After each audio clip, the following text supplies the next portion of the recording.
Assalamualaikum warahmatullahi wabarakatuh. Halo rekan-rekan semua, perkenalkan kami dari kelompok 11 mahasiswa Institut Islami Program Studi Administrasi Publik.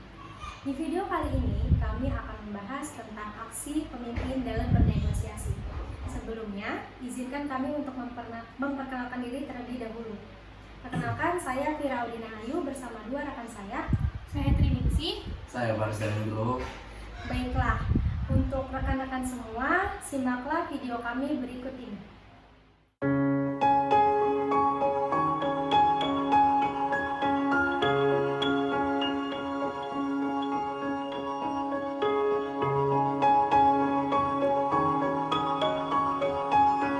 Baiklah, saya akan membahas tentang apa itu negosiasi.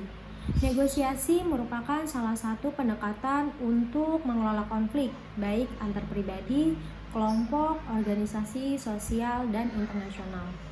Negosiasi dibedakan secara tipikal dari bentuk manajemen konflik, melalui penekanan pada tujuan-tujuan yang tidak sesuai di antara orang-orang, dan pertukaran usul yang bertujuan untuk mengurangi perbedaan pendapat dan menciptakan kesepakatan.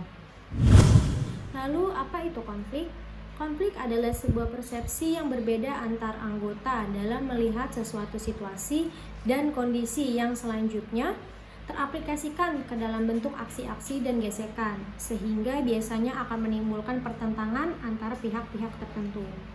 Konflik terjadi karena ketidaksetujuan antara dua atau lebih anggota organisasi atau kelompok-kelompok organisasi yang timbul karena mereka harus menggunakan sumber daya yang langka secara bersama-sama atau menjalankan kegiatan bersama-sama atau karena mereka mempunyai status, tujuan, dan nilai-nilai serta persepsi yang berbeda.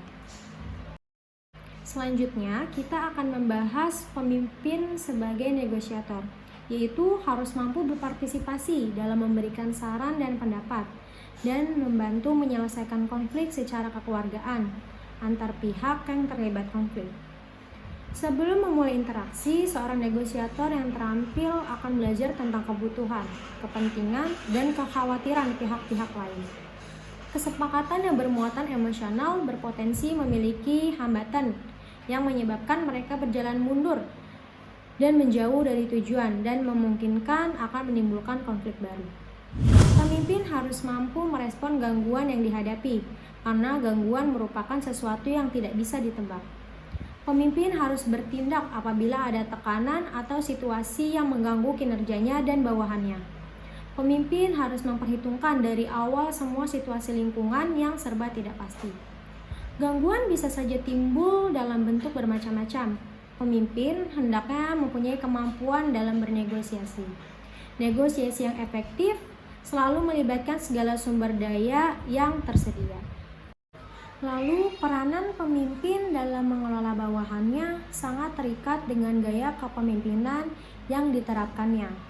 Seorang pemimpin diharapkan dapat menampilkan gaya kepemimpinan dalam segala situasi dan mampu memberikan dorongan kepada pegawainya di masa-masa sulit, sehingga tercipta rasa keyakinan pada atasan di dalam diri para bawahannya. Pemimpin juga dituntut untuk bertanggung jawab bila organisasi terancam dalam bahaya dan mendapat gangguan dari luar organisasi. Selanjutnya, ada kemampuan pemimpin dalam bernegosiasi. Yang pertama, menguasai komunikasi verbal dan nonverbal yang jelas dan efektif. Karena kalau komunikasi kurang jelas, bisa menimbulkan kesalahpahaman yang dapat merubah situasi negosiasi. Yang kedua, mampu menganalisis sebuah masalah dengan mengidentifikasi isu-isu. Dengan begitu, akan mudah memudahkan solusi yang terbaik antara kedua belah pihak. Yang ketiga, mampu mengontrol emosi saat bernegosiasi agar tidak menghasilkan keputusan yang akan disesali nantinya. Hal yang dibahas dalam proses negosiasi yaitu tawar-menawar tentang solusi konflik yang terjadi. Dalam proses menawar, masing-masing pihak yang terlibat konflik saling mengutarakan kepentingannya dan menawarkan pula solusi untuk mengatasinya. Proses negosiasi dianggap selesai apabila diperoleh kesepakatan yang menguntungkan antara kedua belah pihak. Penyebab konflik dalam negosiasi. Dalam negosiasi terdapat banyak hal yang bisa menyebabkan konflik. Berikut beberapa contoh penyebab konflik dalam negosiasi. Yang pertama itu, ketika satu pihak atau lebih menolak untuk bergerak dari posisi awal negosiasi. Yang kedua, lebih fokus kepada orang dan posisi daripada masalah yang ada. Yang ketiga, adanya agenda tersembunyi atau rasa saling tidak percaya terhadap motivasi pihak lawan. Yang keempat, manipulasi dan perilaku agresif terhadap salah satu pihak atau lebih. Yang kelima, keinginan untuk menang tanpa memperdulikan apapun resikonya.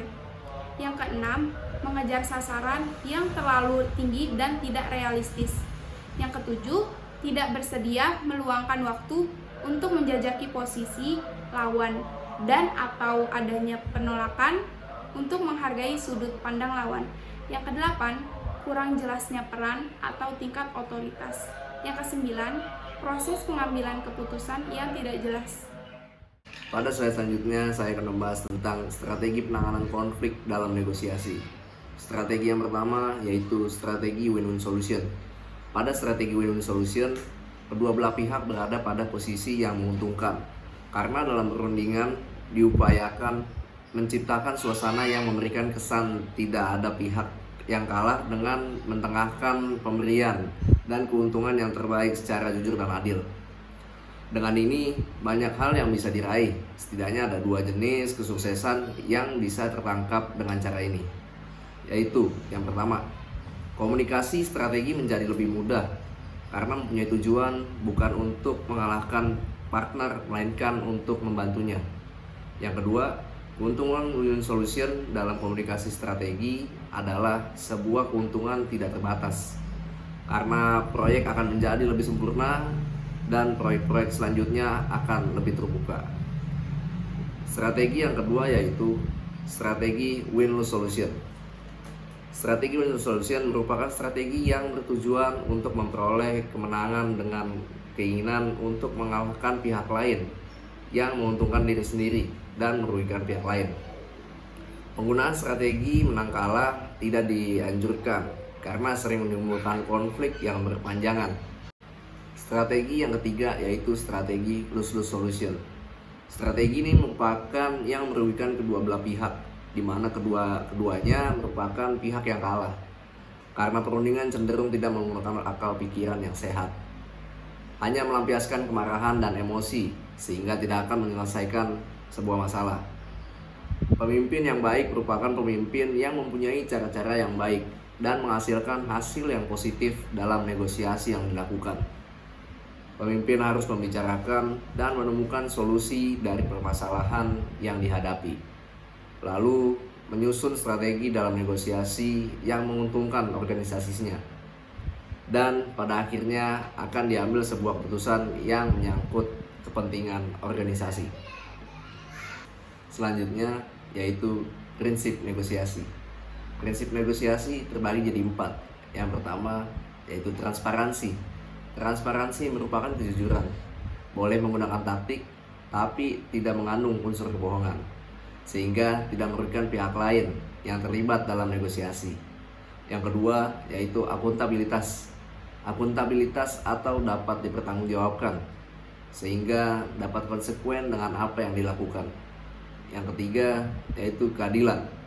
Keadilan yaitu dapat melakukan pembagian porsi dalam suatu kerjasama secara adil, sehingga tidak memberikan kerugian pada oknum tertentu yang dinilai lebih memiliki kepentingan.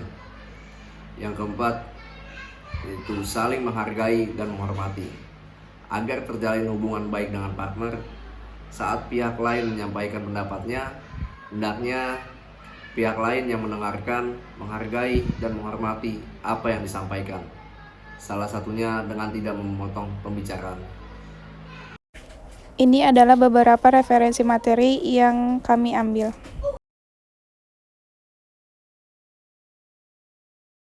Baiklah, demikian video yang dapat kami sampaikan. Semoga dapat bermanfaat untuk rekan-rekan semua. Dan kami memohon maaf apabila dalam video ini terdapat kekurangan dalam penyampaiannya.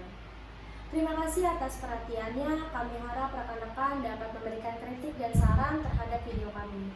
Sekian, wassalamualaikum warahmatullahi wabarakatuh.